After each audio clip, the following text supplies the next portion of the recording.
Hello and welcome to another episode of Excel Learning Series with Syed. In this episode, we will see how to calculate the average of last n number of days using the offset function. To follow along with me, make sure you have a copy of this workbook downloaded using the link in the video description. There are two worksheets on this workbook, See It and Do It. See It is where I will demonstrate and Do It is for you to practice. Let us start. Before I begin, I want to give you the clear understanding of offset function. For that, I have some sample data on this sheet right here. I will use that to demonstrate the capability of offset. Let us begin by typing in equal to offset in cell E2. Press tab on the keyboard to complete that function. Now the first argument that I need to pass is reference. The reference is the point from where you want the offset to base. That is from where you want the offset to start. It must refer to a cell or a range of adjacent cells. So in this case, I am going to ask the offset to start from F1. Now insert comma. The second argument is rows. How many rows do you want the offset to go down? In this example, let's assume we want the offset to go down 3 rows. Comma.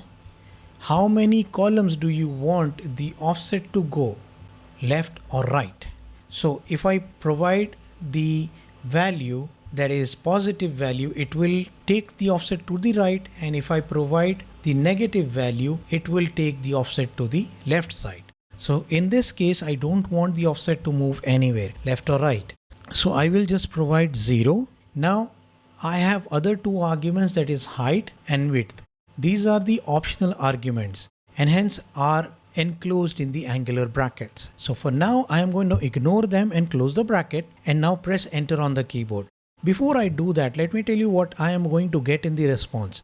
I will get col 01 row 03. That is the response I will get here because my offset is starting from F1 cell and going down 3 rows, and it is not moving towards the right or left because the column value is 0, and hence the value of this cell is going to be returned.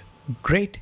So now if I move this, for example, if I wanted to move one column toward the right, instead of 0 I will mention 1. And now if I press enter, it will get me the value from this column and of this cell. I'm sure you're getting the hang of this. All you have to do is understand how it goes down and goes towards the right or goes towards the left, and you will be able to get good hold of this function and get to the action items. So let us go here and try doing some calculations. With this data in hand, what I really want to do is I want to calculate the average of last 3 days, 5 days or 7 days. That is the latest days, 3 days or 5 days or 7 days. For that, I will have to first understand how I can get the last value. For that, I will simply say equal to offset and the reference point. Where do you want the offset to begin? I want it to begin at B1. And how far do you want the offset to go? 13. I can see that right there. I will say 13, comma. Do you want the column to move right or left? No, I don't want it to move right or left. So I will say 0. For now, let's ignore the height and width and close the bracket and press enter. It is getting me 0 as my value. Reason, the offset is moving from this point to 13. So here till this point it is 12 and it is giving me the value of this cell. So instead of saying 13, I will say 12 because it's on the 12th row. See that? So it is not taking this cell into account, and that is why we have to provide one cell less than what you see in this row number. So for that, I will say 12. Now, instead of giving 12 as a number, hard-coded number, I want that number to be dynamic. How do I do it? I can use count A function. Let me get rid of this function from here and just type in count A. This function will help me to get the counter of non-blank cells from any given range. I want it to count everything in this range. Close the bracket and press enter. Now it says 13. I guess I can use this value. If my data is growing large, this will help me. So I will just cut this function out and now type in offset function here. And in the offset, I want the first cell to be B1 as my reference. Press F4 on your keyboard to lock it down, comma.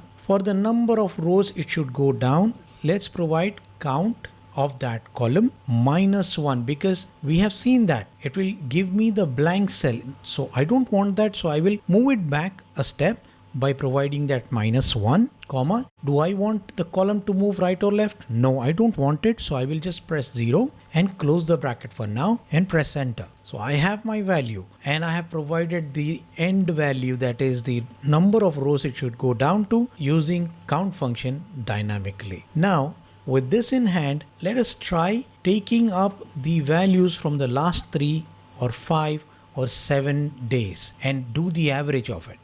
How do we do it? Let's take this one and write it one more time. I will say offset. What is the starting point? I want it to start at B1. I will press F4 on the keyboard to lock it down, comma. How many rows should it go down? I want it to go down by taking the counter of these cells, that column, entire column, minus.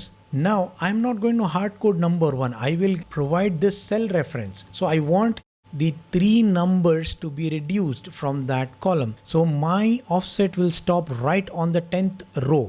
That is where it will stop, comma. How many number of columns do you want the offset to move? I don't want it to move anywhere. So I will insert 0. Now we need to provide the height. Under height argument, I need to provide how deep you want the offset to go from the point it stopped. It stopped at the last point, that is on the row 10. Now I want it to go deep 3 rows. So I will provide that again dynamically by clicking on that cell. Now how far do you want the width to move? How many number of columns do you want the offset to move?